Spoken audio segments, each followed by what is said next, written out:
Assalamualaikum warahmatullahi wabarakatuh. Kami dari D4 Akuntansi Perpajakan semester 4 kelas B akan mempresentasikan artikel tentang kelapa sawit yang telah kami buat untuk memenuhi tugas dari Akuntansi Pertanian sebagai dosen pembimbing, yaitu Pak Rusmianto. Sekian, terima kasih. Presentasi pertama akan dimulai dari saya, Pamela Gita Pramesti.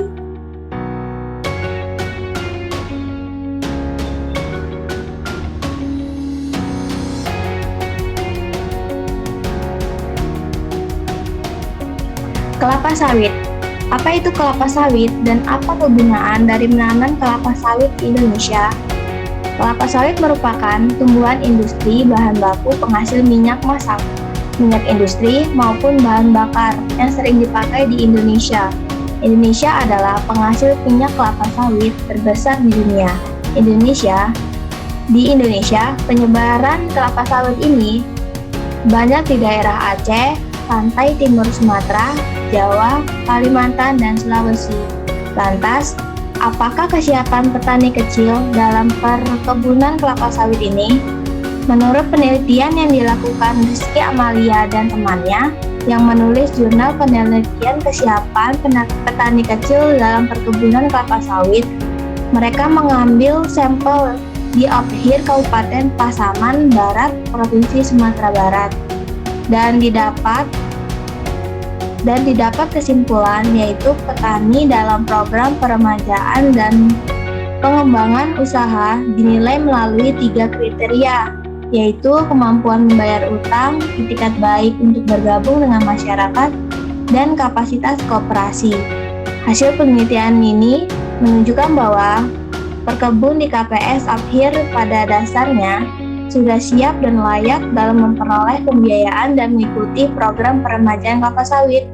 Namun, akses pembiayaan dan regulasi yang mewajibkan AFALIS menjadi kendala bagi perkebunan. Lalu, bagaimanakah permodalan kelapa sawit bulanan berdasarkan curah hujan? Apakah masih mendapatkan hasil yang memuaskan?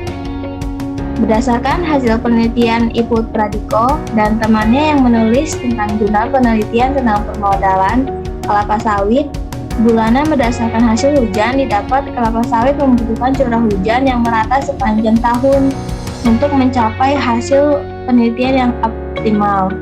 Penelitian ini bertujuan untuk mengestimasi produksi kelapa sawit bulanan berdasarkan data kedalaman curah hujan dari hasil hujan.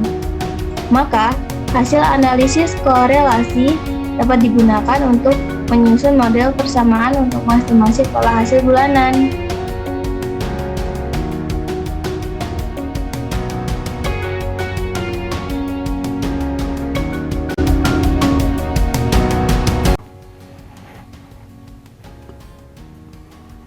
Baiklah, di sini saya akan menjelaskan artikel dari sebelumnya. Lantas, bagaimana jika kekeringan sedang melanda? Apakah produktivitas kelapa sawit masih memuaskan? Pada penelitian Muhdan Syarafi dan temannya, di mana mereka menuliskan jurnal penelitian tentang pengaruh kekeringan terhadap produktivitas kelapa sawit, didapat musim kemarau yang berkepanjangan. Kebakaran lahan dan gangguan kabut asap terjadi selama El Nino 2015 di Indonesia, di mana mereka telah melakukan penelitian untuk mengidentifikasi dampak musim kemarau panjang dan gangguan kabut asap terhadap ekofisiologi kelapa sawit di perkebunan Dawas, Sumatera Selatan.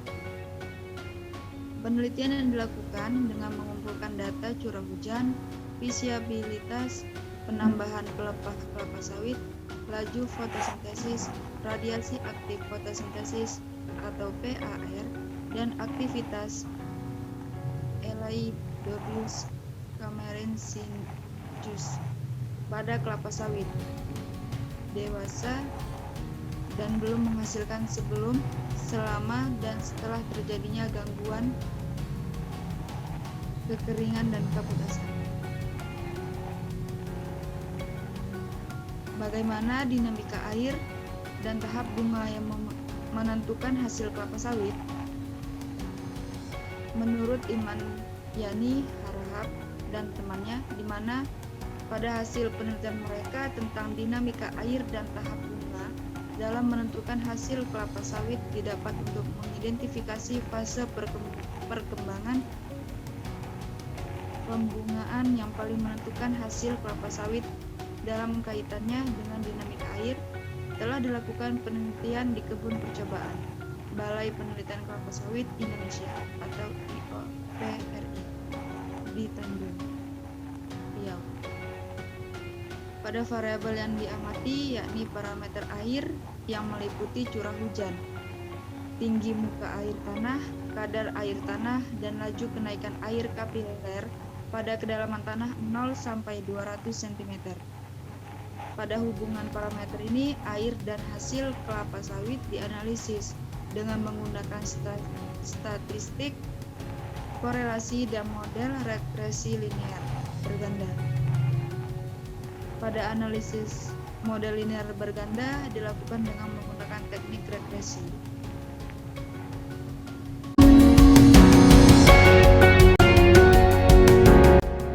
Baik, saya akan melanjutkan materi yang sebelumnya disampaikan oleh Heni Tamara. Bertahap untuk memilih parameter yang paling kuat menentukan hubungan antara variabel independen dan independen. Software MATLAB R2017B digunakan untuk pengolahan data. Hasil penelitian menunjukkan bahwa fase perkembangan tandan bunga pada waktu tertentu sebelum matang fisiologis menentukan hasil bulanan kelapa sawit. Fase kritis yang mempengaruhi hasil kelapa sawit adalah pembentukan mahkota bunga, diferensiasi kelamin, munculnya kuncup bunga, dan pematangan tandan buah. Dibandingkan dengan fase perkembangan bunga lainnya, fase diferensiasi jenis kelaminan bunga yang terjadi 20 bulan sebelum tandan buah matang secara fisiologis merupakan fase paling kritis dalam menentukan hasil bulanan kelapa sawit. Selanjutnya, bagaimanakah pengaruh produktivitas kelapa sawit terhadap produktivitas kelapa sawit di berbagai jenis tanah?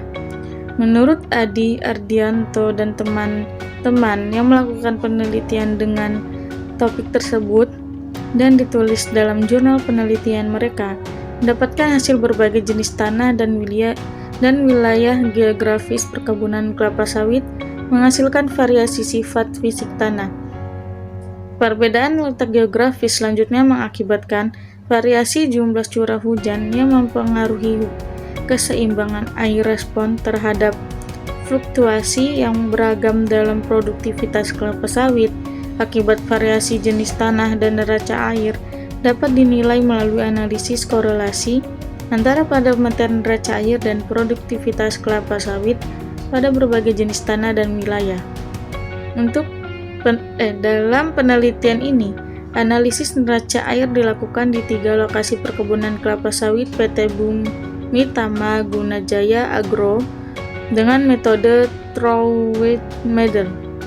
Analisis hubungan antara komponen neraca air dan kelapa sawit hasil tandan buah segar dihitung berdasarkan data bulanan selama 8 tahun.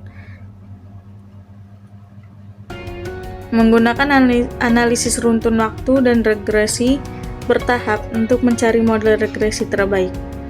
Komponen neraca air yang paling mempengaruhi hasil tandan buah segar adalah curah hujan 7 bulan sebelum panen, hari hujan 11 dan 20 bulan sebelum panen, dan defisit air 10 bulan sebelum panen.